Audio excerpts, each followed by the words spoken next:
Najwa, and I'm with the Palestinian Feminist Collective based here in New York. We're all here standing in front of Senator Kirsten Gillibrand's office on day 98 of this US-enabled genocide by the hands of the Israeli occupation. The US has enabled the bombing of not only Gaza, but Lebanon, Syria, Iraq, and now Yemen to ensure that this murder can continue.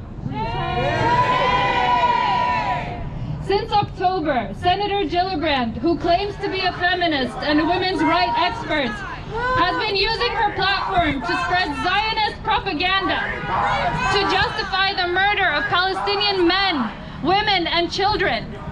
How can Senator Gillibrand be so out of touch with her constituents who have called her office, marched in the streets of New York, blocked tunnels and bridges, calling for bombs to stop?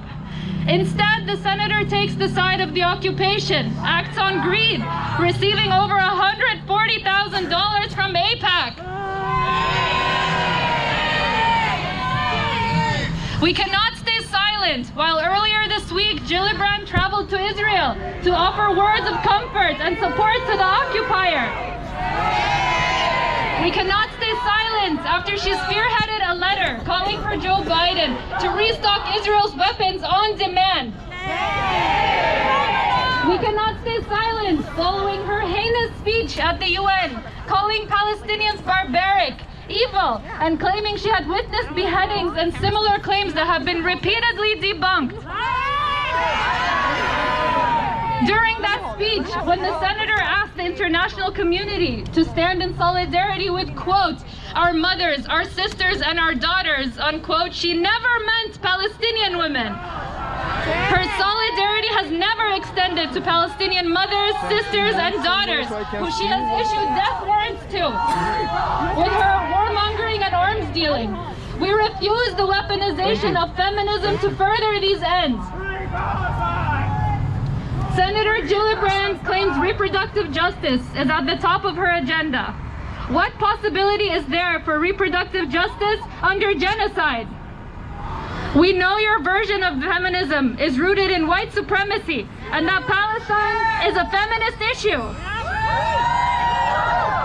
Where is your outrage for pregnant Palestinian women and their unborn babies who have been denied life-giving and life-saving resources? Who has had to undergo C-sections without anesthesia? Women who have had to try to survive without water to drink, much less to wash up. Mothers who have gone without food for days so that their children might eat something at all.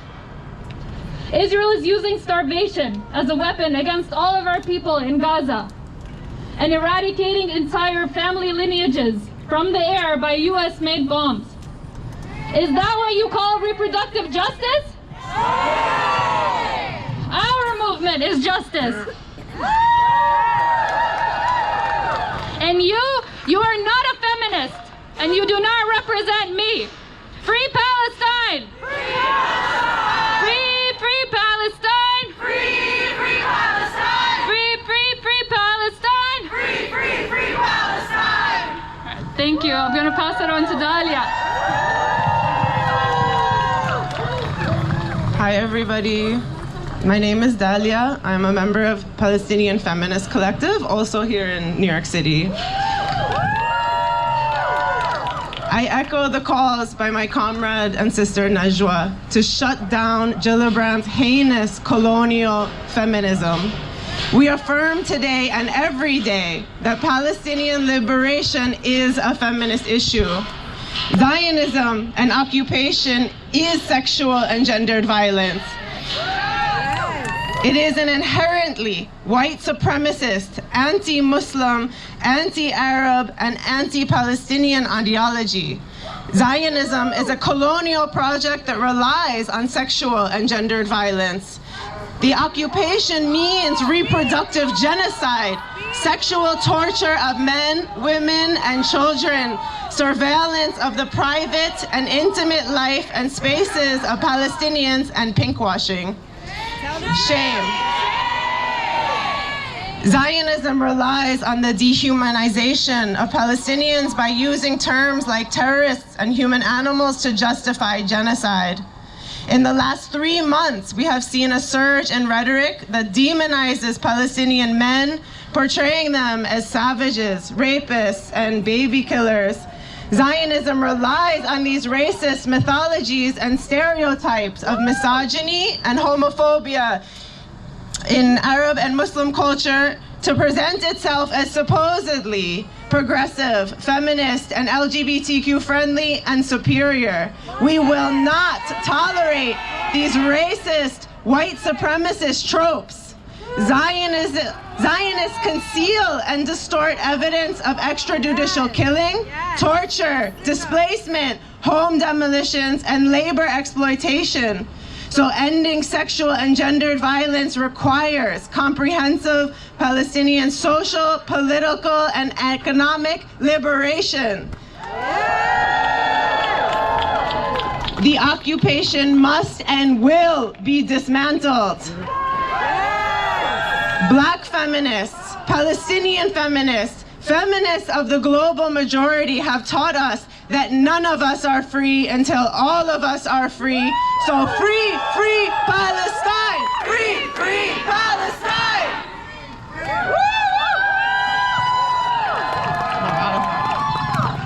We would like to invite our speaker from within our lifetime. Let's give it up to Navdeen Kiswani.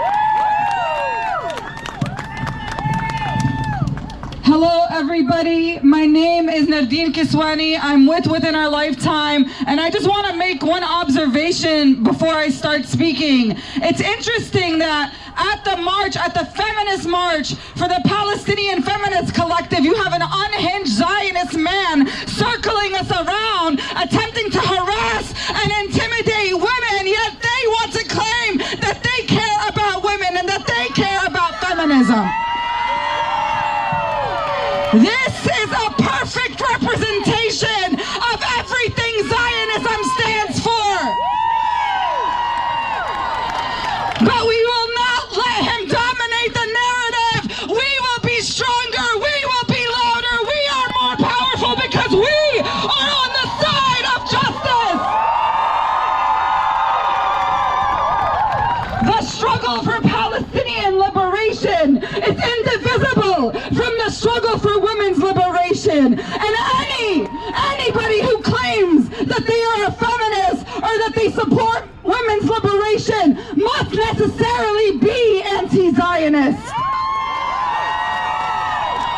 Because women who facilitate Zionist aggression in Palestine do not have anything in common, no common ground with the women resisting it.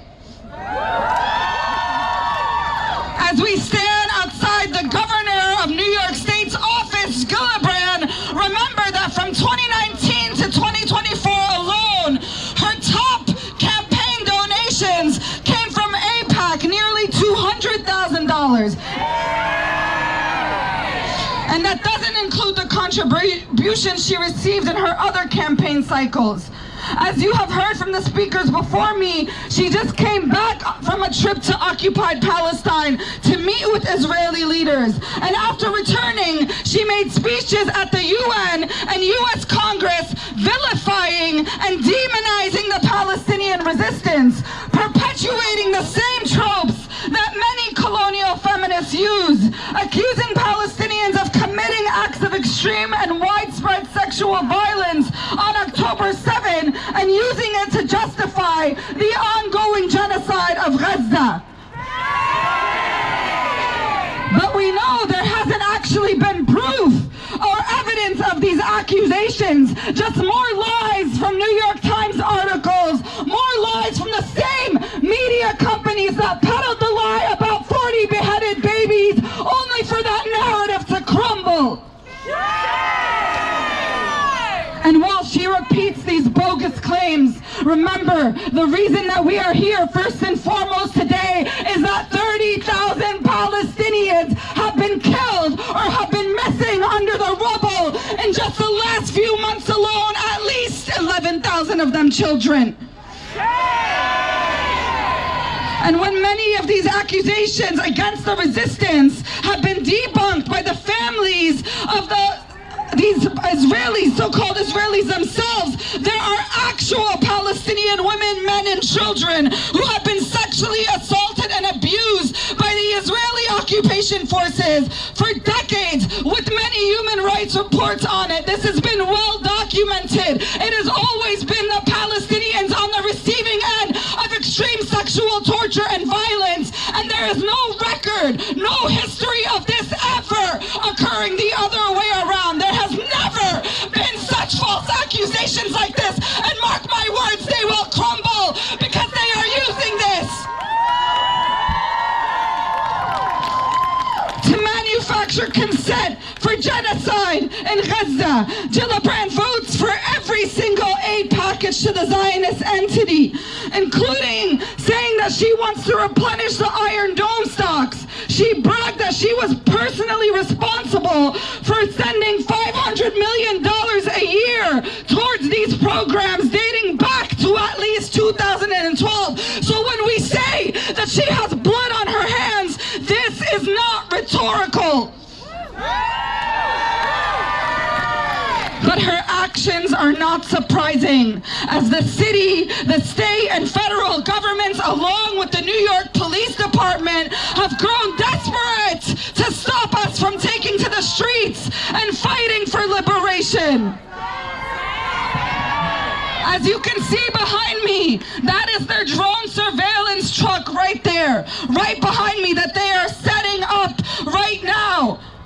They are using the use of surveillance technology, often the same technology that the Zionist occupation uses to police our marches. They have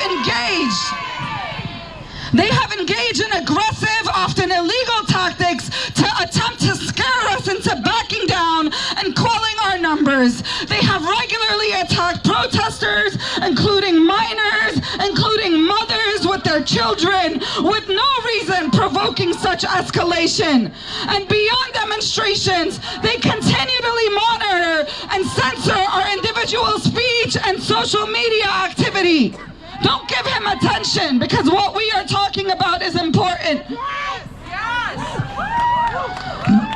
The NYPD has cultivated a deep relationship with the Zionist state, unrivaled by any other police department in the United States. They have an office in Tel Aviv, and they regularly share intelligence and train with Zionist forces. And the relationship is reciprocal. They have even conducted surveillance in New York. NYPD conducted surveillance in New York at the request of the Israeli government. So our only collective choice in the belly of the beast is simple. We either look back at this period with pride that we fought to stop this, or we carry the shame of inaction with us for the rest of our lives.